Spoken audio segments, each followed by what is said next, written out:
Well,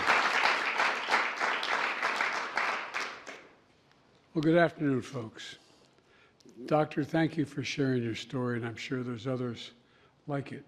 Many doctors across America have had to contemplate. 51 years ago today, in Roe v. Wade, the Supreme Court recognized a woman's constitutional right to choose.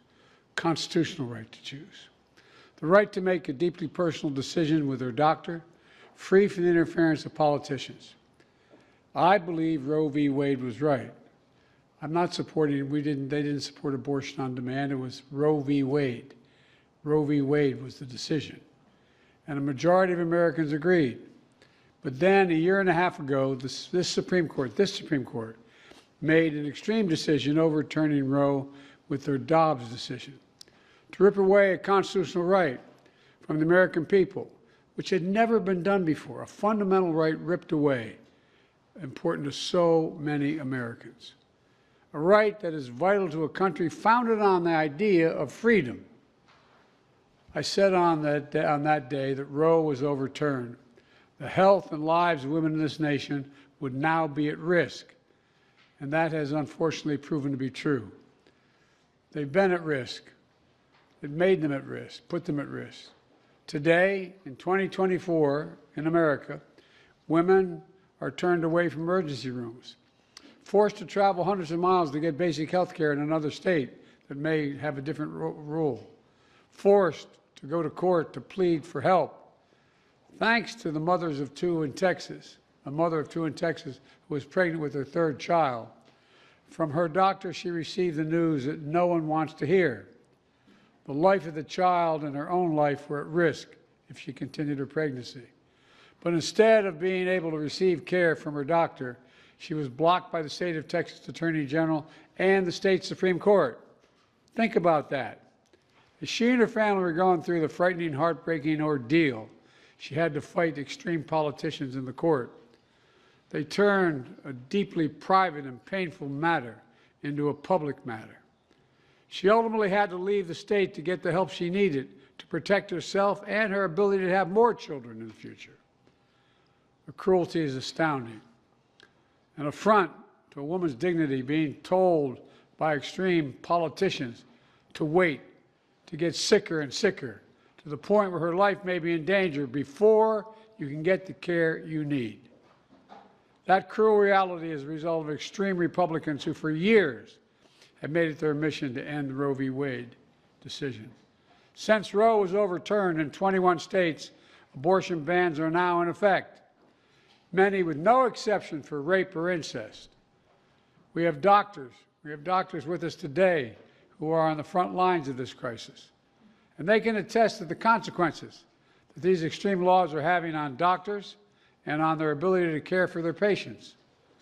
Some doctors are fleeing their home states because the laws that would send them to prison for providing evidence-based health care. In states like Texas, doctors can get a life sentence for providing the care they were trained to provide. It's outrageous. It's simply outrageous. And frankly, this is just the beginning. My congressional Republican friends are going even further. Further extremes undermine a woman's right to threatening the lives of women. 3 different Republican members in the United States Congress have proposed 3 different additional national bans to criminalize health care in every state. Let me tell you what they are. One is a 0-week ban with absolutely no exceptions. A 0-week ban with absolutely no exceptions. The second is a 6-week ban. The penalty for violating it is jail. The third is a 15-week ban. The penalty is a 5-year prison sentence. That means even if you live in a state where the extremist Republicans are not running the show, your right to choose, your right to privacy would still be at risk if this law was passed, any of these were passed nationally. And the extreme right is trying to limit all women in America from getting safe and effective medication approved by the Federal Drug Administration over 20 years ago, based on the FDA's independent expert judgment. They're trying to block women from getting this medication, even in states where abortion is legal. And on top of all of that, If you live in a state where you cannot get this care you need, and you make a plan to travel into a state where you can get the medicine, Republicans officials are trying to stop that as well. And get this, in Alabama, my mother would say, God love them, the Attorney General is threatening to prosecute people who help family members travel to another state. Who help family members travel to another state. Folks, this is what it looks like when the right to privacy is under attack. These extreme laws have no place in the United States of America. You know, the American people know these laws are wrong. The vast majority of Americans believe the right to choose is fundamental. Since the court overturned Roe v. Wade, every single time abortion has been on the ballot. And by the way, a lot of people don't really understand. The court said that it's up to the states to decide whether or not abortions are valid. So it says that if the state comes along and wants to say, no, it's valid in my state, Roe v. Wade is valid in my state, it's allowed. Well, guess what?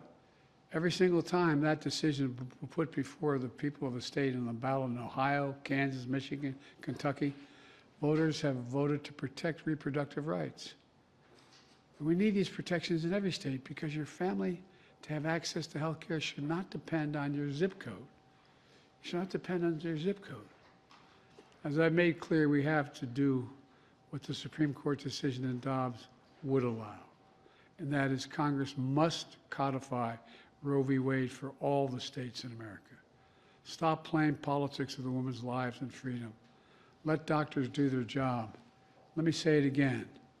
Pass laws restoring the protection of Roe v. Wade for women in every state. That's what can be done under this, even under the Dobbs decision. But under this court, that is going to be constitutional if we pass it nationwide. That's what I'm working for. I'm working for that law. And when they send me that law, I'm going to sign it immediately and restore that right. Until then, my administration is going to keep working to protect women in the wake of the Supreme Court's extreme decision. That's why I created a task force to ensure we're doing everything we can to support women. I've signed executive orders, and my administration has taken action to ensure that women get the care they need in medical emergencies, to protect a woman's right to travel, to get health care, to protect a woman's right to receive health care free from discrimination, and to protect her privacy. The idea that a woman should have to carry a fetus after she has been raped or a victim of incest is just, I think it's just cruel. To me, it's outrageous. The idea that a woman who receives competent medical advice that the fetus she's carrying wouldn't live and will impact on her ability to have children in the future and still gets medical care, can't get medical care, it's ridiculous.